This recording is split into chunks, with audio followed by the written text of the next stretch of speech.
Chapter 10 Rats or Worse. One thing that happened over the summer, I grew even more. Grim takes a look at me one day and he goes, "All that walking you do, it must be stretching out your legs. And carrying poor Kevin around, that seems to be putting real muscle on you."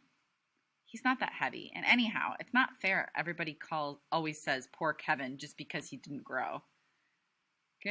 Grim gives me this long, sorrowful look, and then he clears his throat and says, "You're quite right. He is a rather remarkable boy. He's memorized almost the whole dictionary. You can ask him anything, and he knows what it means."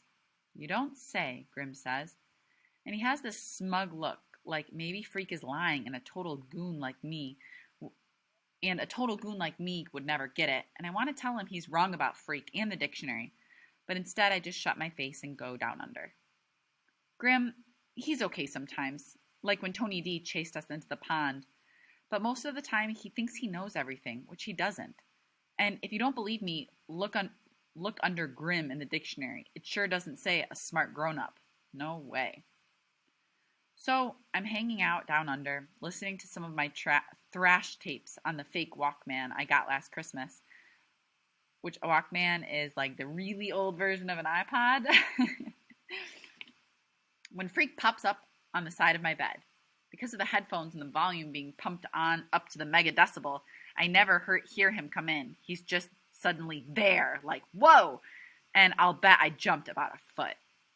Freak rolls his eyes and goes, "Ah, music. How it calms the savage beast." "How'd you get here?" "Would you believe teleportation?" "No? Then I came down through the bulkhead door like always, and like always, I have a quest in mind." Right away I go, "My feet hurt."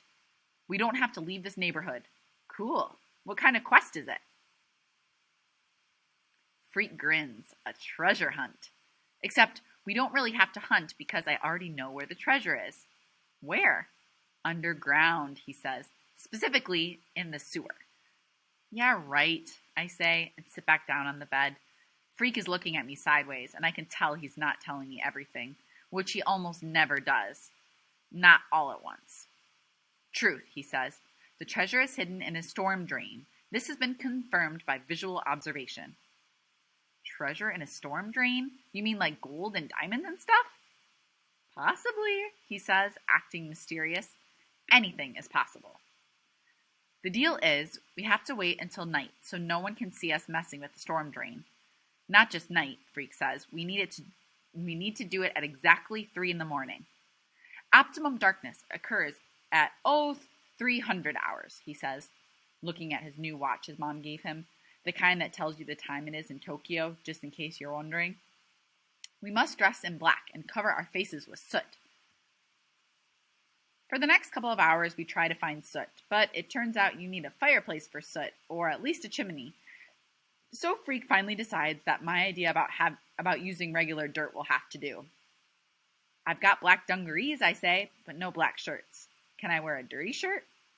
Freak makes a face and says, "What a disgusting idea. Don't worry about the shirt. I'll get you one. Can you manage black socks?" You ever notice how long it takes for things to happen when you know they're supposed to happen? My fake Walkman has a built-in alarm, and I set it for 2 in the morning and wearing the headphones to bed. But before you can wake up, you have to fall asleep. And I never do fall asleep because I keep waiting for the alarm to go off, which is, I know, typical butthead behavior. I'm lying awake in the dark on a hot summer night, and I'm thinking, treasure in the sewer? What kind of quest is this, huh? Is Freak completely making this up or what?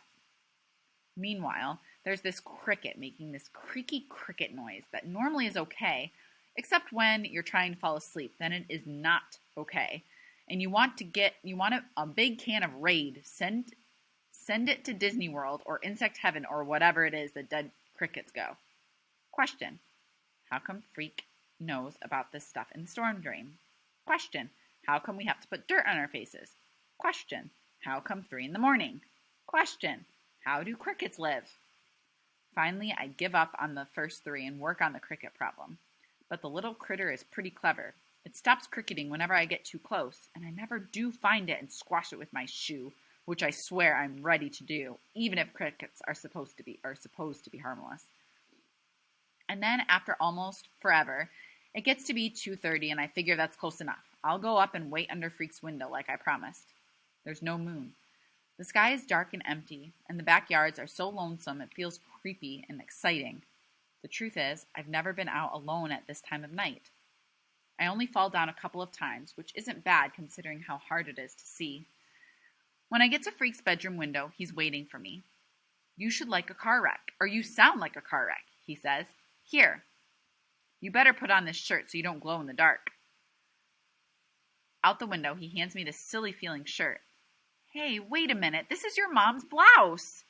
It's black, he says. That's what counts. The camouflage factor. Forget it, I say, and give him back the Fair Gwen's blouse. Freak sighs. Okay, he says. Roll around on the ground and darken yourself. That's easy, and better than wearing some dumb blouse. What about you, I ask when I'm covered with dirt, enough so I want to freeze. Freak goes, Beware the Force, Earthling. And he stands up in the window, and I can see he's got a Darth Vader costume on, except he's not wearing the mask part. He opens the window all the way, and I lift him out and put him on my shoulders. He goes, Pledge to me your fealty, and I say, Huh? And he says, Never mind. There's no time to look up fealty. Just promise me you'll do what I say. I promise. Go to the end of the block, he orders. Attempt to conceal us in the shadows. That's easy, because the street is one big shadow. It's so dark I can hardly see my feet. Or maybe I got some dirt in my eyes. But the point is, no one sees us, because there's no one to see us. You'd never know anybody lived here, let alone a whole block full of people. It's like we're on an empty planet or something. Was the real Darth Vader as tall as this? Freak asks from where he's riding high up on my shoulders. I thought it was just a movie. You know what I mean. What's that? That is a cat that runs out from under my feet. So out of nowhere, sudden, that my heart goes wham. Was it a black cat? Freak wants to know. Too dark to tell, I say. Are we almost there? Finally, I figure out it's hard to see because the Darth Vader cape is hanging in my eyes. But by then, we're at the end of the block and the storm drain is right there by the curb. Again, this is British, so curb we spell C-U-R-B. See, if you pull it open, Freak says, he's standing with his arms folded and the expression on his face, well, he really does look like a pint-sized Darth Vader. I hook my hands in the storm drain grate and give it a heave, but nothing happens. I can't budge it. Try again, he says, with his arms folded like he's a lord of the universe. I try again, and it's like the grate is superglued or something. No way can I pull it up. Freak is tugging at my leg, and he goes, Option 2 is now in effect. He reaches into his little cape. Out comes a flashlight, one of those small kinds that looks sort of like a cigarette lighter, and also a spool of kite string. I devised a special retrieval device, Freak says. Looks like a bent paperclip on a string, I say, and Freak tells me to shut up and follow my orders. You hold the string, he says, and then he gets down on his knees and shines the little flashlight through the grate. Can you see it? He asks. Can you? I look, but it's hard to see anything, and it smells like something died in the storm drain, which, come to think of it, it probably did. Rats, or worse. Down there, Freak says, the beam is hitting it right now. That's just a piece of junk. Wrong, Freak says, real fierce. It looks like a piece of junk.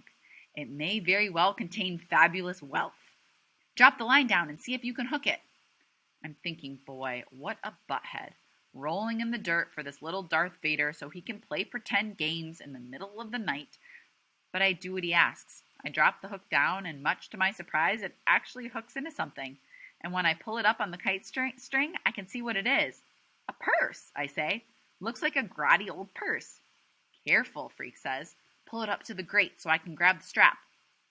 I bring it up an inch at a time, and Freak, manages to get his small hands down through the grate and grab hold of the soggy old purse, and then he almost drops it. I yank it up on the kite string, and we both manage to squeeze the slimy purse up through the bars. Whew! Mission accomplished, Freak says. The old purse is torn and wet, and I don't want to touch it unless I have gloves on. Gross, I say. Somebody must have flushed this down the toilet. No way, Freak says. I saw one of Tony D's punks stuff it down there yesterday morning. Yeah? They must have stole it. No doubt. Freak says, and he opens the clasp and points his little light inside the purse. By now, I know there isn't going to be any treasure, but still, this is pretty cool. Recovering stuff that Blade's gang ripped off from some little old lady or whatever. A wallet, Freak says, and he flips open this cheap-looking wallet, the kind that's made to hold credit cards. There's no money inside, but there is a plastic ID card, and on the plastic card is a lady's name. Loretta Lee, Freak says. I'll bet you anything she's a damsel in distress. Which, as it turns out, is almost true. The real deal is that she's a damsel who causes distress, which we find out the very next day.